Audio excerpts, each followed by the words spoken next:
The NBA has been releasing their usual most valuable player updates throughout the season, but the last few updates seem to have stirred up a lot more controversy than they usually do. One of the biggest driving forces fueling this controversy is the placement of Giannis Antetokounmpo over guys like Kevin Durant, Joel Embiid, and several other guys who have frequently been mentioned in MVP discussions throughout the season so far. And while this video isn't going to be about who should and shouldn't be in the MVP discussion, I do want to hopefully shine some light on why what Giannis is doing this year makes him at the very least deserving of being in the discussion. I feel like somehow we've become numb to what Giannis is doing, even though he continues to play at a historic level. So in this video, I'm gonna hopefully shed some light on how fantastic Giannis has been this year and why Giannis Antetokounmpo might just be having one of the greatest peaks we've ever seen. As always, be sure to stick around until the end because we're gonna be covering a lot in this video. Also, leave a like and subscribe if you enjoy the video. Let's get right into it. So first things first, let's talk about how valuable Giannis actually is. And it's crazy that I'm even taking the time to explain this, but there is still a pretty significant group of people who want to discredit how much value Giannis actually brings to the table. Offensively, he does an unbelievable amount for this team, operating in a bunch of different roles. While he's still not necessarily a stretchable big by any means, his ability to operate in the pick and roll on one play and then immediately operate as the point guard on the next play is one of the many things that makes this offense as potent as it is. To be 100% clear, the Bucks are an average team at best without Giannis on the floor. When Giannis is on the floor, the Bucks boast an offensive rating of 115.7 points per 100 possessions, which is 5.7 points better than the current league average. When Giannis leaves the floor, the offensive rating declines to only 109 points per 100 possessions, which is well below league average. Without Giannis on the floor, you're removing a guy that can basically get a bucket at will. Not only that, but Giannis has the ability to playmake for you, creating open looks for his teammates due to his unbelievable scoring gravity. Now, defensively, the story still doesn't change. When Giannis plays, the Bucks have a defensive rating of 108.3, which is, you guessed it, well above league average. As a matter of fact, that would be the 7th highest defensive rating in the entire NBA. When Giannis doesn't play, their defensive rating declines to 112.3, which is 2.3 points per 100 possessions worse than league average. I'm not here to advocate for Giannis winning Defensive Player of the Year or anything, but you absolutely cannot deny how much defensive firepower he provides for this team. His help defense makes up for almost any mistake that his teammates could make. Yes, obviously there are guys like Jrue Holiday, who's a fantastic on-ball and point-of-attack defender, but the way Giannis is able to anchor the Bucks' entire defense is unbelievably valuable. This play here can give you a good idea of what I'm talking about. Harden is going to feed Griffin in the high post, and you can see Giannis is all the way on the other side of the court guarding Kevin Durant. Jrue Holiday was guarding Claxton, but for some reason slides over and tries to almost double Blake Griffin. Claxton is going to make a really smart cut for Griffin to find him. Giannis, like I said, was guarding Kevin Durant, but he knows exactly what's about to happen. So when Claxton goes up for the basket, Giannis is able to get the block. He turned Jrue Holiday's defensive mistake into a block and then a transition opportunity for the Bucks. This play here is another good example of what I'm talking about. Trae has the ball and Giannis actually leaves Okongwu entirely despite the clear roll going on. Giannis is in a position where he's between two men, essentially guarding Trae and Okongwu since Wesley Matthews got beat. Trae gets the lob off, but Giannis is able to break the alley-oop up and get the block. When I say that he's the anchor of their defense, those are the reasons why. His ability to blow up plays and completely negate mistakes that the Bucks make on defense is something that's completely invaluable to them. So we've got the value stuff out of the way. We're still not done. Giannis's numbers, despite being incredible, still don't do it justice just how incredible he's been. One thing you need to know right off the bat is that Giannis is only playing 32.7 minutes per game. He's not even playing close to a full 36 minutes like most players of his caliber do. He's sitting over 25% of an entire quarter every game.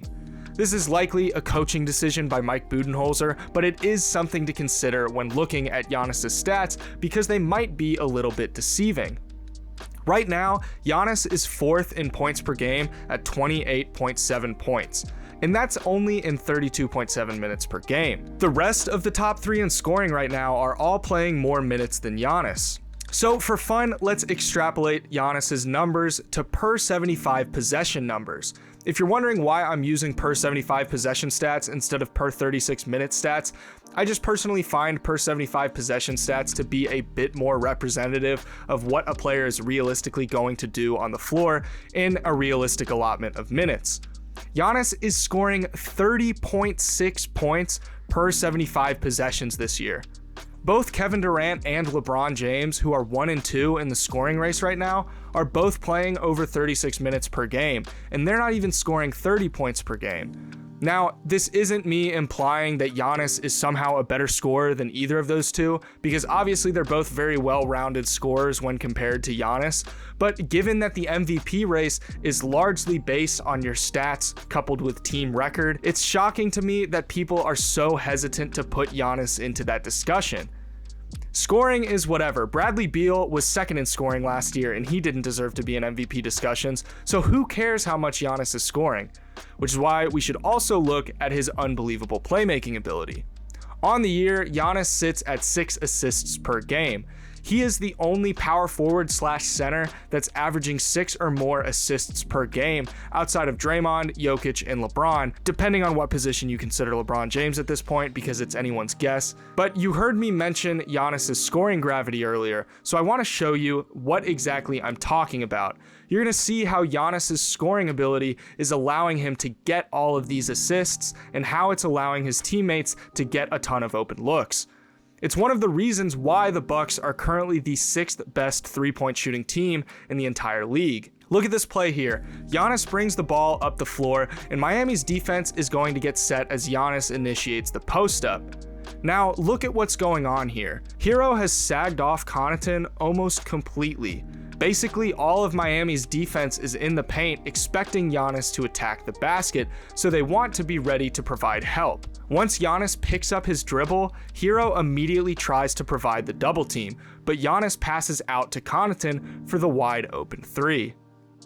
Here's a play from the same game. Giannis gets the ball, and once he drives, you can see the defense's dynamic immediately change. The defense's goal is no longer to guard their man. The philosophy of the defense has now become stop Giannis at the rim. By the time he gets down near the basket, there are 4 Miami defenders in the paint. Giannis is able to whip the ball around to Allen for the completely uncovered three-pointer. That shot legitimately does not exist if Giannis isn't able to manipulate the defense with his scoring gravity. When you basically need a wall to stop him, the materials to build that wall need to come from elsewhere on the court, and that results in a lot of guys uncovered. One of the final factors that always plays into the MVP conversation is team record. Can a team that's the 5th or 6th seed or lower realistically have an MVP candidate on it? And while I do think the rigidity of this concept is changing, it still seems to be something that prevents a lot of guys from being considered. But for Giannis, it doesn't matter. The Bucks are sitting at 30-19 at the time of this recording and 4th in the very top-heavy Eastern Conference. They have as many wins as the number 1 seeded Chicago Bulls, so they're only a game back from the 1 seed. So the overarching question, is Giannis the MVP? I'd imagine almost everyone is going to have a different choice and a different assortment of 3 to 4 guys that they realistically put in that debate. But to me, there's no way you can leave Giannis off of that list. Whether you think he's number 1, number 2, number 3, whatever, he's without question in the conversation. He's having his 5th consecutive season averaging more than 25 points and 10 rebounds per game. There are only 8 players to ever do that, and that list includes guys like Wilt Chamberlain, Kareem Abdul-Jabbar, Charles Barkley, and Shaquille O'Neal. He's in elite company and putting together an absolutely elite peak. It's time we start acting like it. So where do you put Giannis in the MVP conversation? Be sure to let me know in the comments below, and as always, hit that subscribe button if you're new to the channel, and leave a like if you enjoyed the video, because that's the #1 way to help me out with the YouTube algorithm and get this video recommended to more people. Thank you guys so much for watching, and I will see you in the next one.